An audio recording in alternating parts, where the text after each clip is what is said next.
Quando acordei pela manhã, senti o perfume que há muito, muito tempo eu não sentia.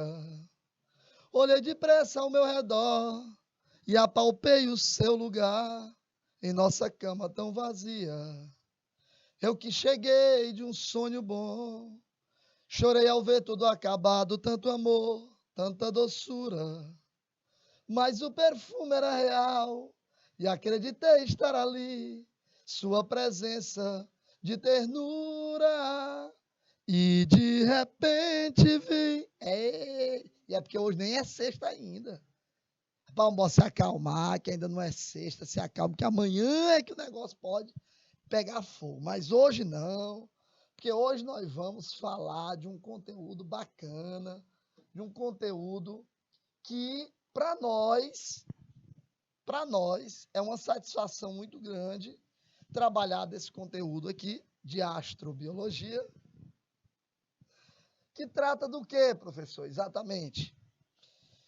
Newton, deixa eu te fazer uma pergunta. Tu acredita em vida fora da Terra? Do planeta Terra? Sim. Santiago?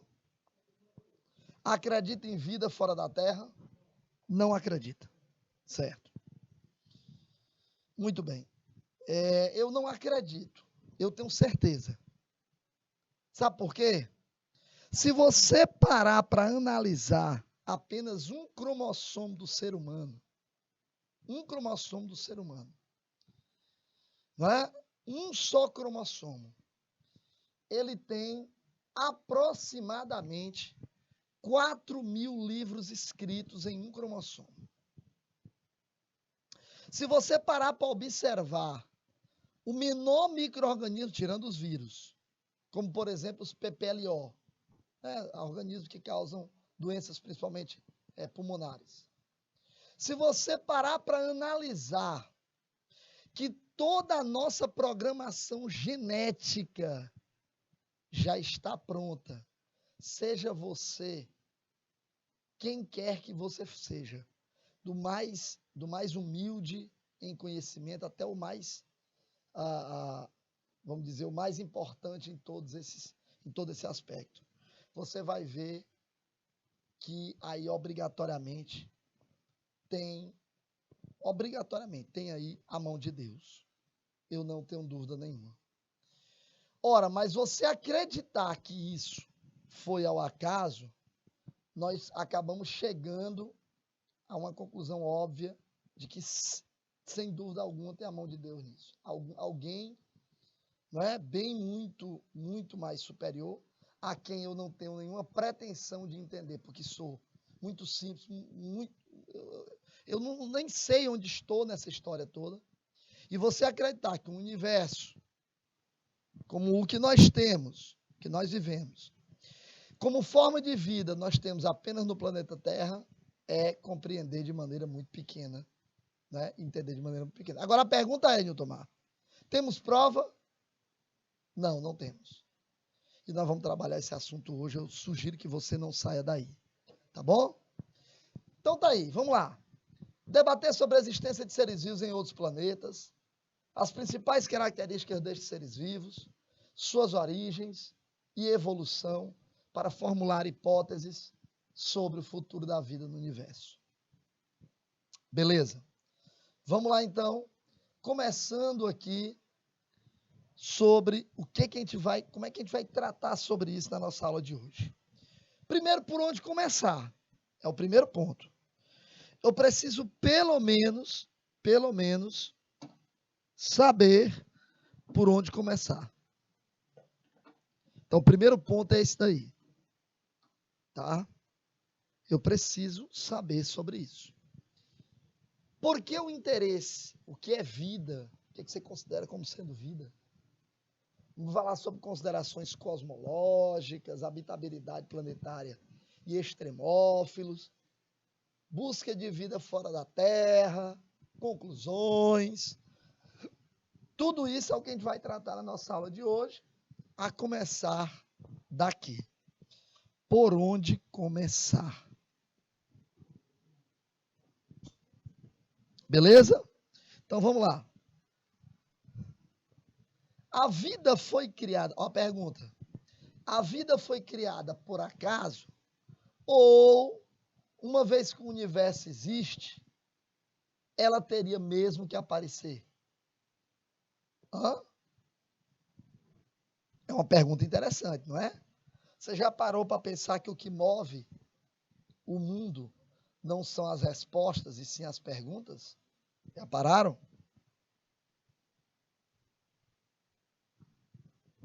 Pois é. Então vamos lá.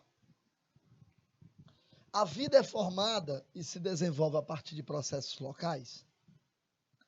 Existem condições realistas no sistema solar e fora dele para a origem e a evolução da vida da forma como nós a conhecemos? Interessante a pergunta, não é não? Bem interessante. Vamos tentar na nossa aula de hoje, a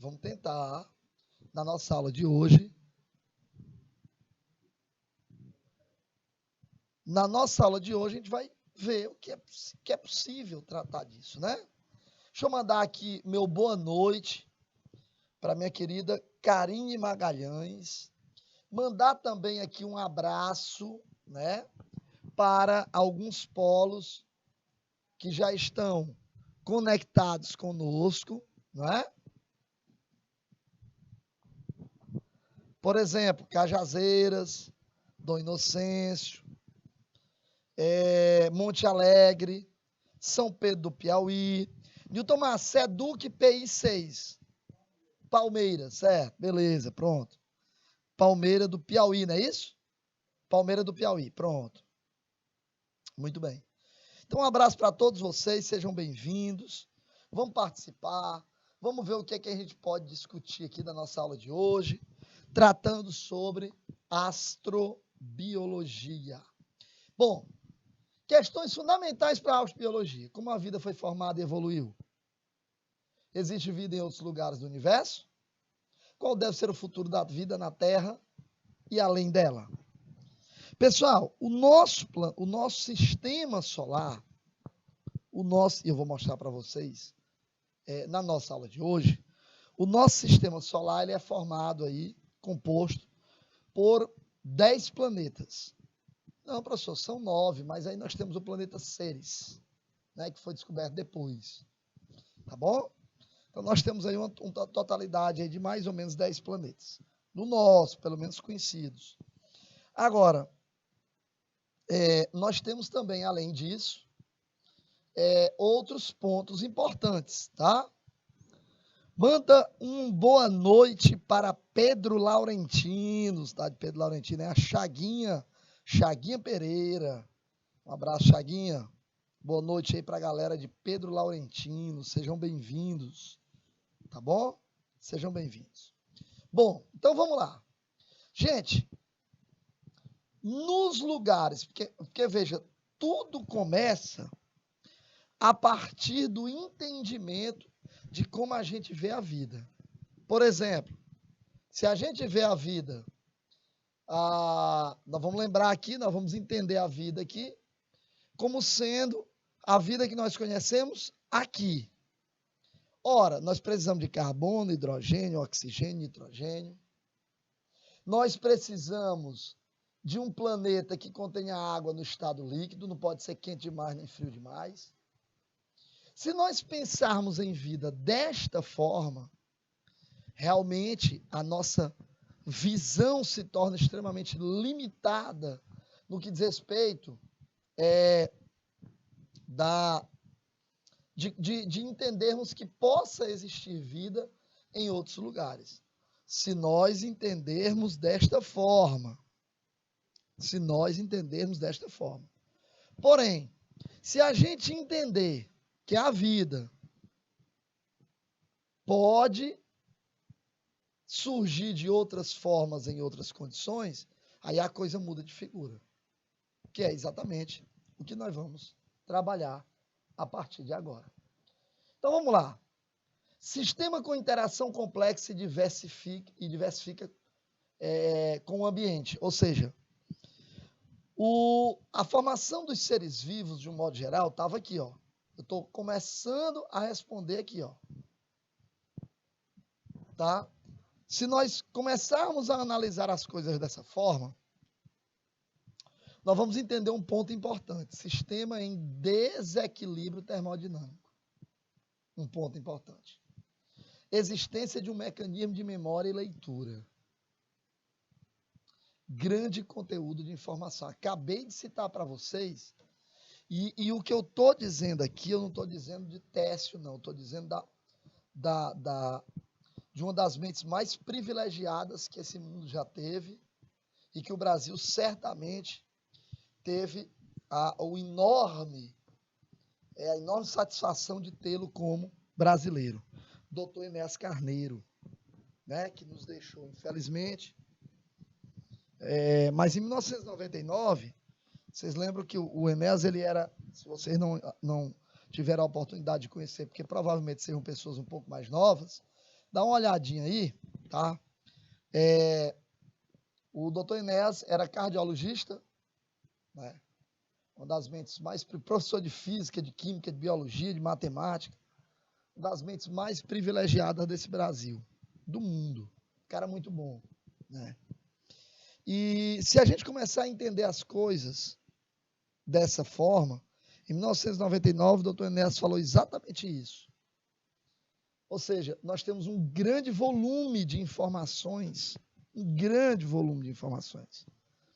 no nosso organismo. Isso é extremamente importante de se entender. E esse grande volume, vamos dizer assim, de informações, nos dá a capacidade de autoduplicar. Quer dizer, a capacidade de autoduplicação existente na molécula de DNA, ela é assim impressionante. Se você for parar para analisar essa capacidade, você vai ficar doido. Doido mesmo. Porque você, mas como é que é possível uma molécula, um aglomerado químico, vamos colocar dessa forma, conseguir fazer essa, vamos dizer, duplicação, uma cópia de si mesma? Porque eu não tenho essa capacidade e uma molécula tem. Então, é realmente extraordinário pensarmos dessa forma. Muito bem. Hipóteses mais restritivas. Aqui nós estamos falando de uma maneira geral.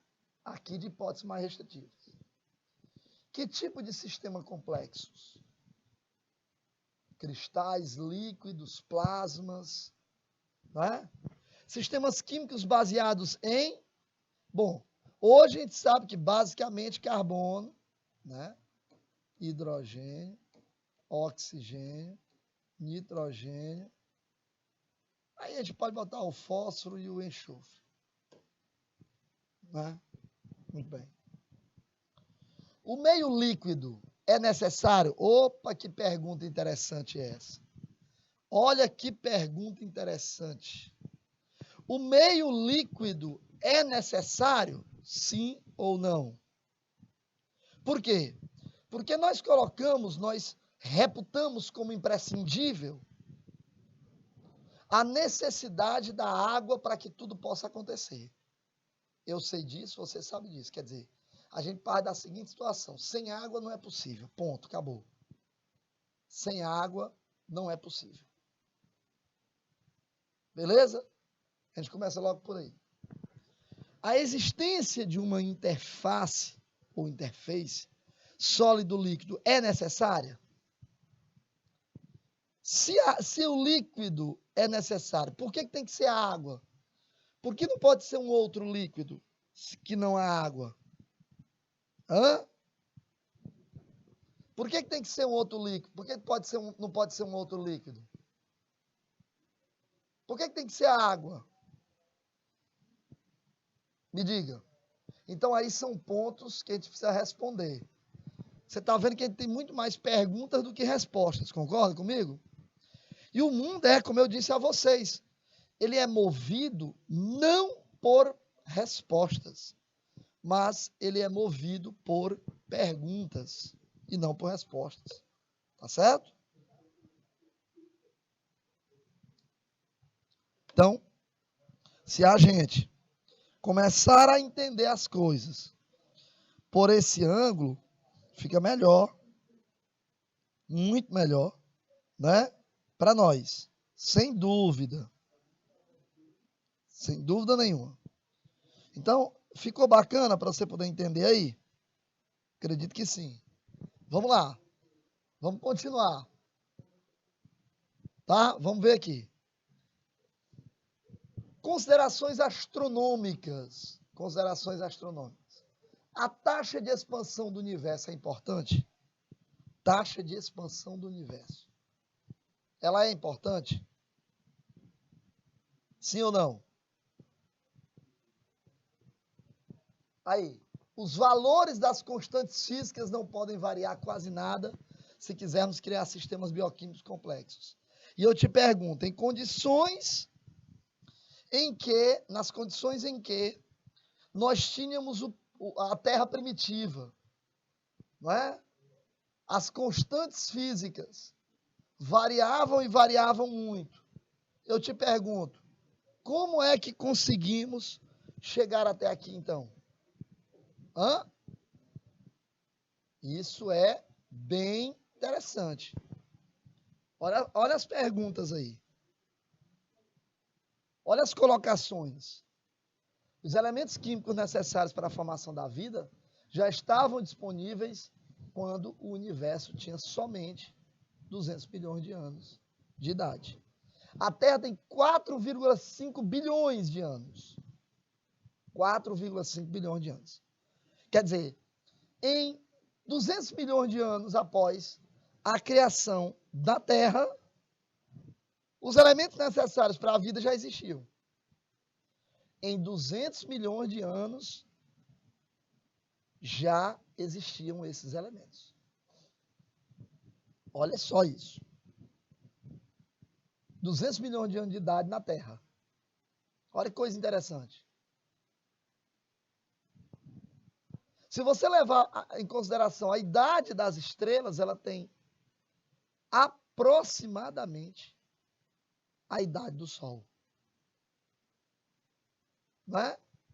E a metalicidade, fé, aproximadamente 1% de ferro. Os metais, né? Aproximadamente 1% da abundância de hidrogênio.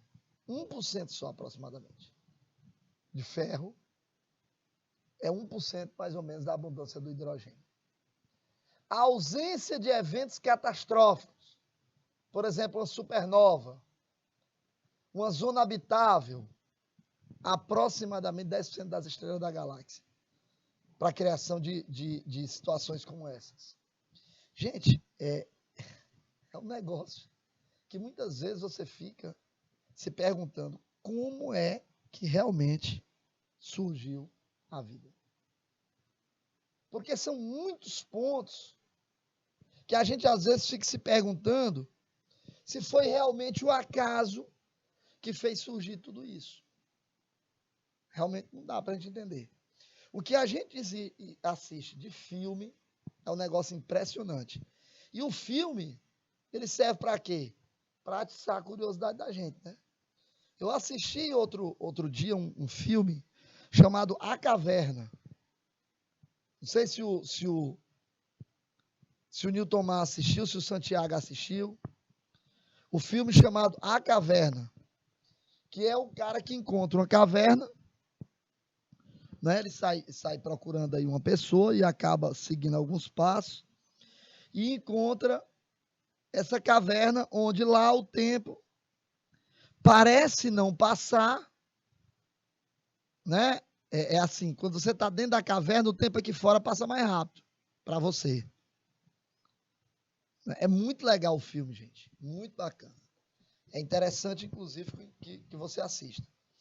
E você vê que o tempo passou tanto que foi possível, quando já próximo do término do filme, né? Passou tanto que a gente já verifica a possibilidade de interação com outros indivíduos, né? Gigantes, inclusive. Olha o que ele diz com relação à complexidade química da vida. Cara, a gente fica analisando coisas que às vezes a gente fica pensando, rapaz, mas não é possível uma coisa dessa. Os elementos, quem são eles? Hidrogênio, carbono, nitrogênio, oxigênio, enxofre, não é? O que mais? Ferro. Gente, todos esses caras que vocês estão vendo aí, todos esses caras aí que vocês estão vendo, são extremamente importantes. Tá?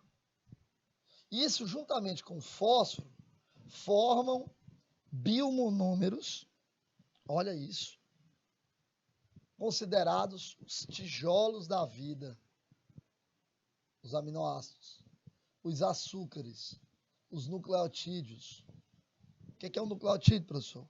Nucleotídeo é uma unidade formada pela união de 3 componentes básicos.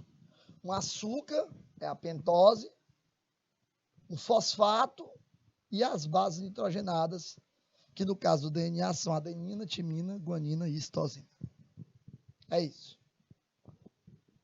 Então, essas bases aqui, ó, né? Os nucleotídeos, os açúcares, os aminoácidos, que são os tijolos que constroem as proteínas que dão origem à vida, estão presentes pela união desses caras aqui, ó. Hidrogênio, carbono, nitrogênio, oxigênio, enxofre, ferro. Monômeros formam polímeros. Polissacarídeos, proteínas, ácidos nucleicos, são polímeros. Quem é o monômero do polissacarídeo? Os monossacarídeos. Quem são os monômeros das proteínas? Os aminoácidos. Quem são os monômeros dos ácidos nucleicos? Os nucleotídeos. Muito bem.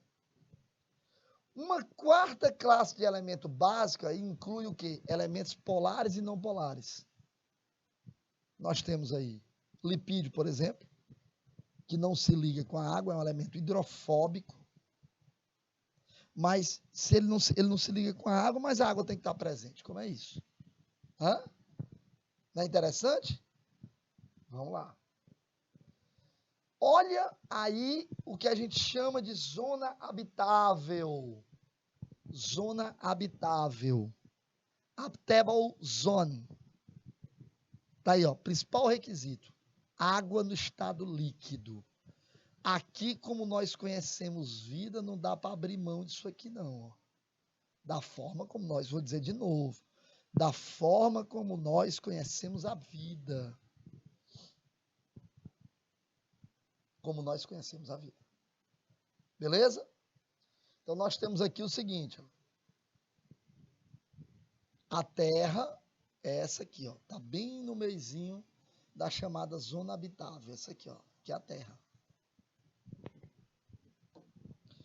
A zona habitável só tem a Terra que está dentro dela. Mais próximo é Marte. Por isso essa obsessão grande do ser humano com Marte. Né? Os marcianos e tal, e tal. Tem que ter vindo de Marte.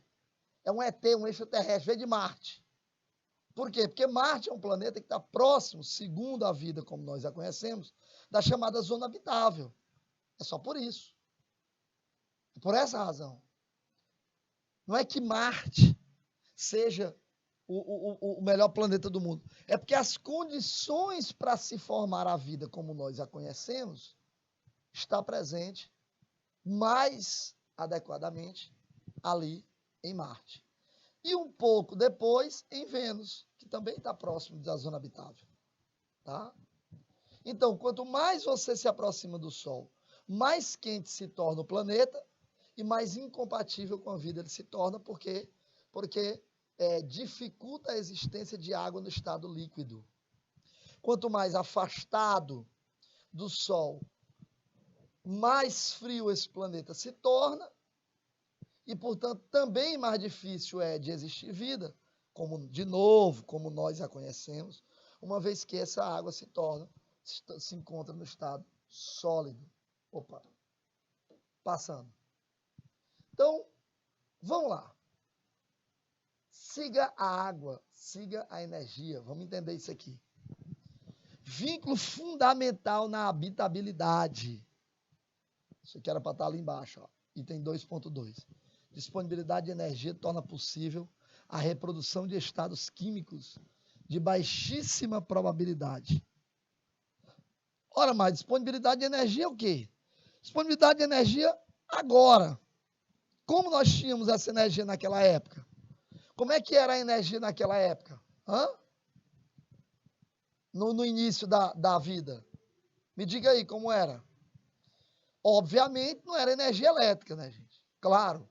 Mas nós tínhamos energia radioativa. Beleza? Então, essa energia, como nós conhecemos, ela permitiria a existência da vida? Sim ou não? Porque hoje não tem muita dificuldade você criar esse ambiente, não. Hoje.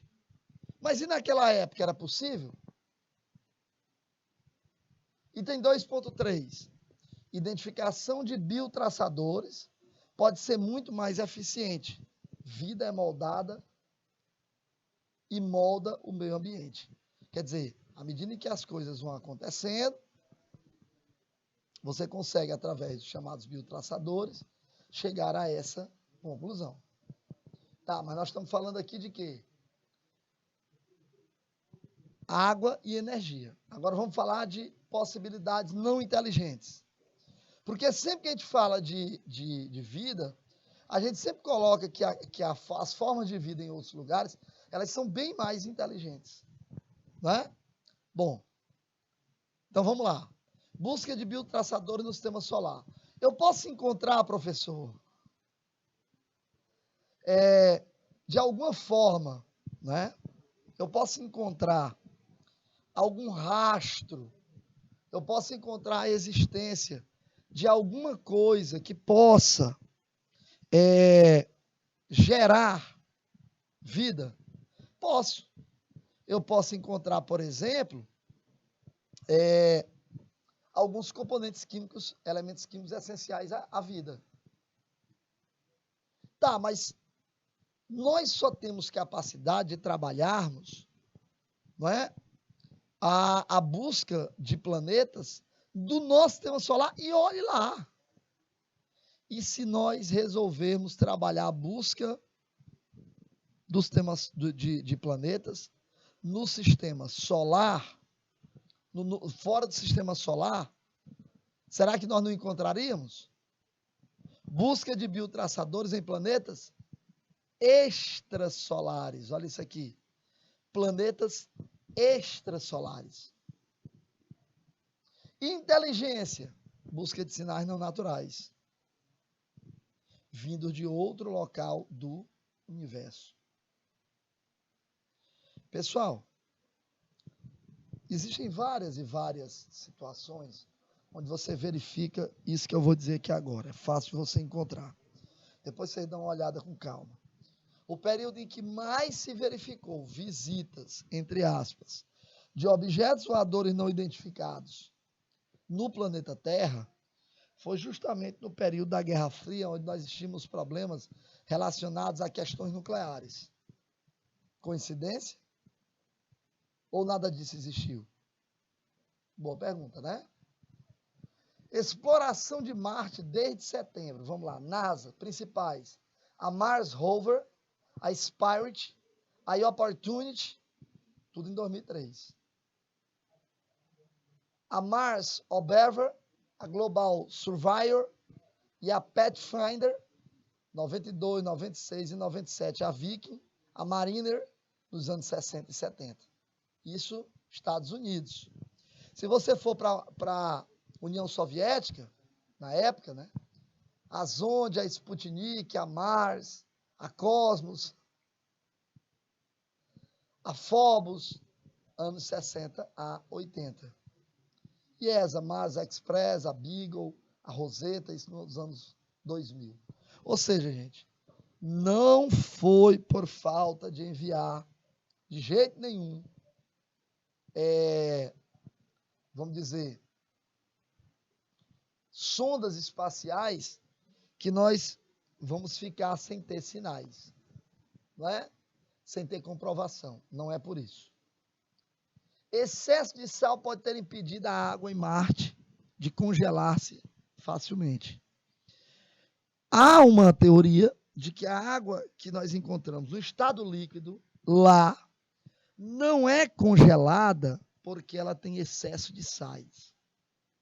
Você sabe que uma coisa é a água no estado líquido.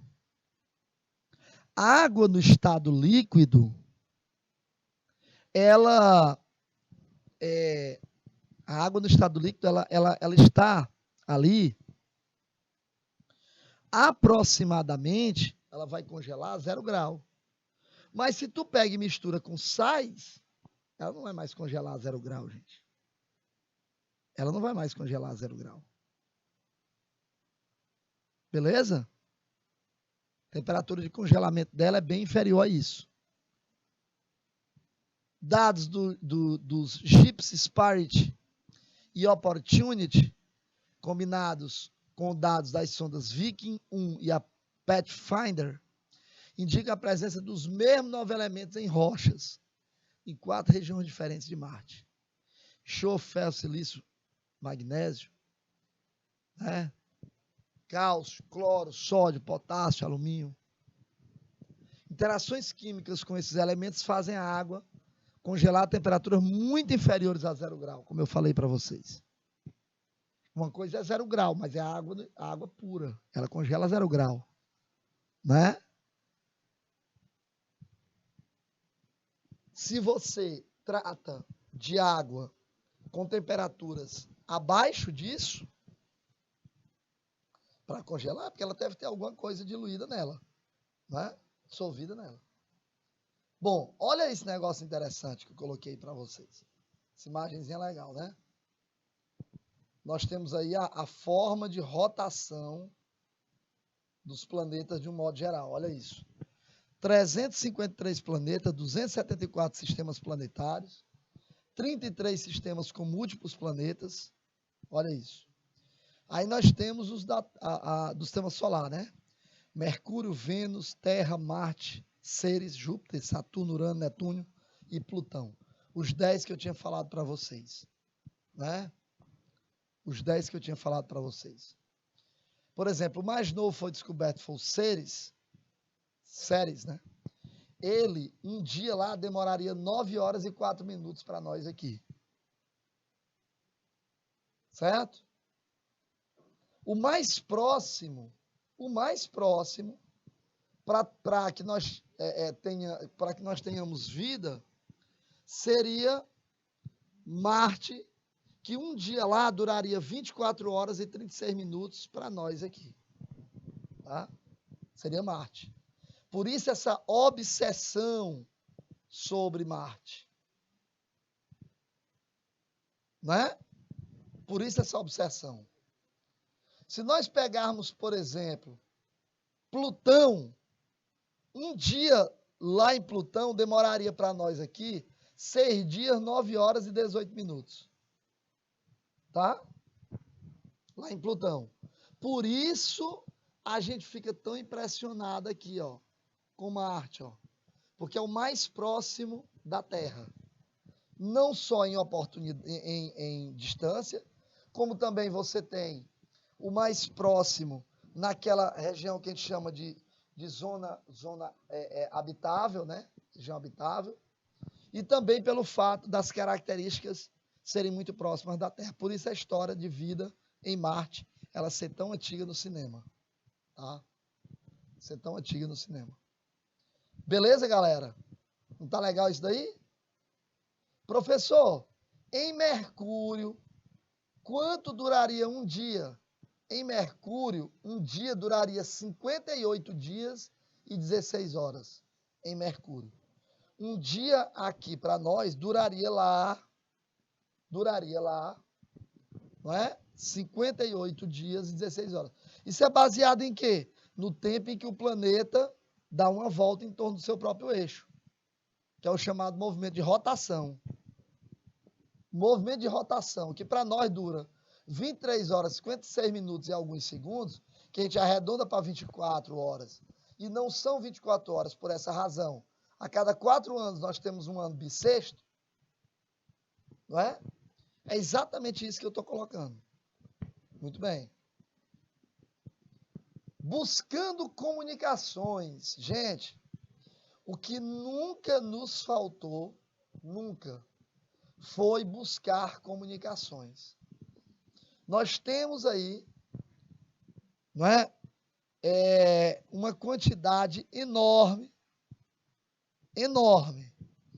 de possibilidades,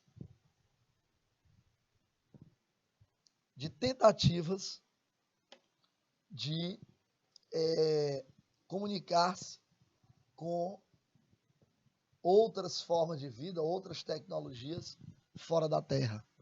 Sabe, é um negócio assim absurdo. Recepções de ondas de rádio, aproximadamente de 1 a 3 GHz, né?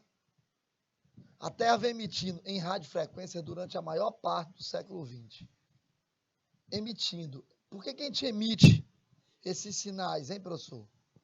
A gente emite esses sinais, pessoal, para que, havendo vida em outros lugares e havendo a possibilidade deles captarem esses sinais, para que a gente possa ter possibilidade ou de nós captarmos deles, ou deles captarem de nós. Por isso a emissão de ondas de radiofrequência, para que a gente possa ter a possibilidade aí, é claro, de outras formas de vida e outras tecnologias captarem essas ondas e dizer, ó, rapaz, tem, segundo o que nós captamos aqui, tá vindo do planeta tal. Eita, professor, isso aí parece coisa de filme que a gente assiste. Uma determinada nave, né, espacial, que está ali captando um sinal de radiofrequência, e aí ele diz, olha, essas ondas estão vindo do planeta tal. Né? Parece coisa de filme. Mas é assim que funciona, gente. É exatamente dessa forma que funciona. Não é? A Terra emite mais intensamente que o Sol em radiofrequências. Nós emitimos em quantidade muito superior, não é? Em radiofrequência. Tranquilo? Tá aí, ó. Recepção de sinais de rádio. O conceito do programa 7 data do início da década de 60 e continua ativo até hoje. Postura atual, ouvintes ativos, emissores passivos.